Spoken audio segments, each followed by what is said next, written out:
Ever thought, what would you do if the world is about to end and you're the only one to save it? I bet your answer would never include dating, but the devs of Eternights made that happen. And so they're bringing us a new indie action RPG where you need to save the world, but also indulge a bit in your love life. This was one of my most anticipated JRPGs of 2023, but I have to admit, the more that I played it, the more I realized that it's just not what I was expecting it to be. Hello you gorgeous human being, it's Miss Bubbles melting away in this heat, but I had to make this video happen because I have so much to say about Eternights, even though I only played it for about 6 hours so far. So by the end of this video, you'll know if Eternights is a buy or skip for you. Thank you Kevlar Interactive for the game code. Keeping things spoiler free, the story brings you a male protagonist, which you can name Anshani, two teenage boys looking for love on the dating apps. This is gonna go well.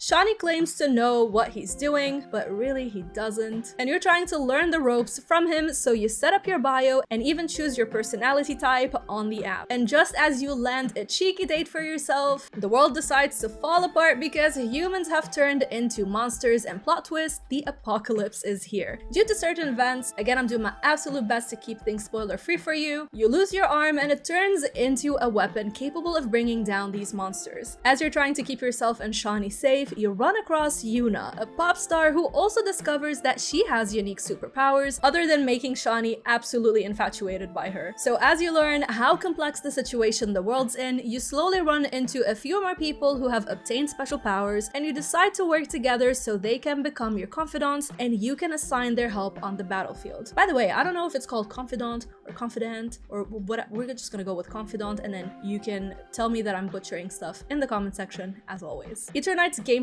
gives you freedom as to how you want to approach the world's end and this entire situation. By having a calendar and different objectives that will require a specific amount of days to complete, you choose whatever you want to prioritize. There are friendships and relationships to unfold, and you have the liberty to choose from different dialogue options how to respond. Your choices will help build your character by improving your acceptance, expression, confidence, and courage, but it also helps rank up your friendship, which will come in handy on the battlefield. If you choose to spend time with your confidant, train them, or even scavenge, you can earn white essence, and these are essential for your skill tree if you want to level them up and make them more powerful. For example, Yuna is the healer on the team, so when you rank up your friendship with her, you can choose new abilities like instant heals, or you can choose a special ability like her granting you a specific space on the battlefield that you can enter and then heal up while you're there. And this wouldn't be a dating JRPG if you can't flirt with people and take them on dates. So while you can do that, you can also sabotage some relationships and cheat if you're a naughty bubble. Don't be a naughty bubble. The dialogue was absolutely hilarious. Even when the world is ending, the amount of cheeky things that the cast will say will make you go like, did you really just say this? Are you serious right now? And while some of you might find these cringy, I found them really funny. So I love the fact that Eternights does not take itself too seriously at all. I mean, look at this. And apologize for squeezing you so hard. Squeezing your back! Your back! Or like 1 second you're fighting monsters and the next you're giving one of your confidants a piggyback ride, cause why not? Never mind. I wish I could tell you more, but I want you to experience these events for yourself. Keep in mind that each interaction will progress the day in half, so you can have 2 interactions every day, but you also have dungeons to clear. Which brings us to the combat and dungeons in Eternights. I was pleasantly surprised by how fun the combat is for an indie game. You have your regular attacks, but enemies also have different elemental weaknesses to take down, and some have barriers which you need to break using the right elemental power. Once the barrier is broken, you can start doing some damage. But don't let this simplicity fool you. Even as I was playing on easy mode, I had to be aware of what I'm doing, and I can't just button mash. The key here is to dodge the attack, which will slow down time and open up the space for you to land some hits, thus filling up your elemental gauge, and when it's full, you can unleash some special abilities. And some of these abilities will trigger QTEs, so you will have to get them right, otherwise your attack won't be as strong.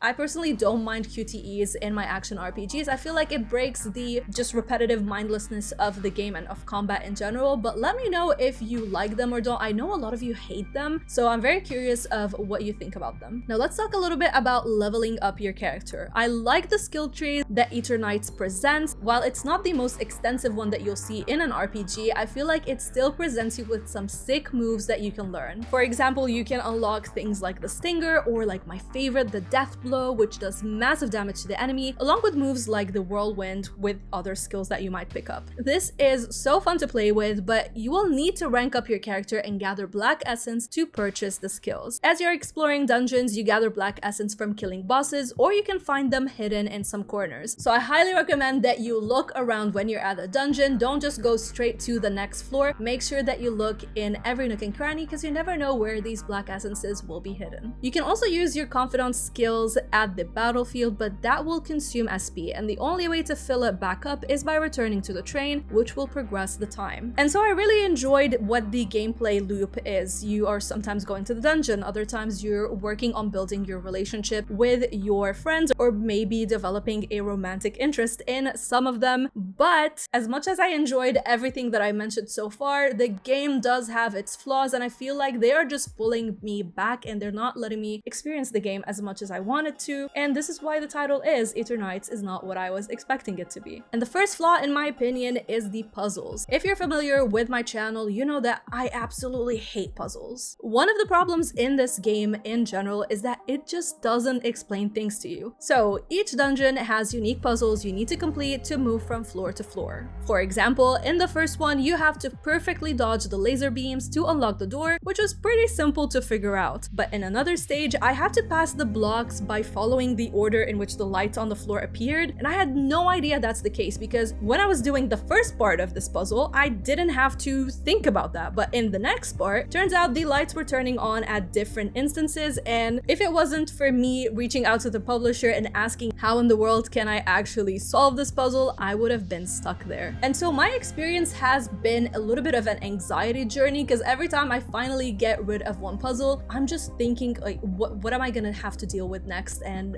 will I even be able to solve it, or am I gonna be stuck there for a while again? Another instance is when you learn karaoke, and the game just doesn't even tell you how to play it, so you have to bang your head against the wall until you finally figure it out. Another thing that annoyed me is that dungeons don't have a minimap, so you will find yourself lost at times, and it will take you a bit of backtracking at the level you're at to figure out where to go next. And so as I was running into these flaws one after the other, it just felt like it was breaking my immersion with the game, and I had a really rough time trying to play the game in peace. Now I decided to combine presentation and performance together, and we're gonna start with the graphics. The game offers you 2D animated cutscenes, but then the game itself has a lovely color palette that adds to the ambiance. Add to that, facial expressions were just hilarious, and they added more to how unserious this game is, which to be fair, I don't mind at all. Dungeons are varied, so it's not like Soul Hackers 2 where we saw the game just copy paste the dungeons. There is actually variety here, and I really appreciate that, except for the puzzles. As for sounds, you have English, Japanese, and Korean voice acting, with some instances where you'll just have to read the dialogue instead. I must say the voice actors did a really great job, and they helped me connect with the characters more. Keep in mind though, your character is silent, so you won't be hearing what they're saying. As for the music, I think it's well done. It varies depending on what you're doing, which helps again to immerse you with the gameplay. It's a railless train, and it's amazing. Too bad it's broken. You just seemed so confident. You weren't scared. You weren't panicky.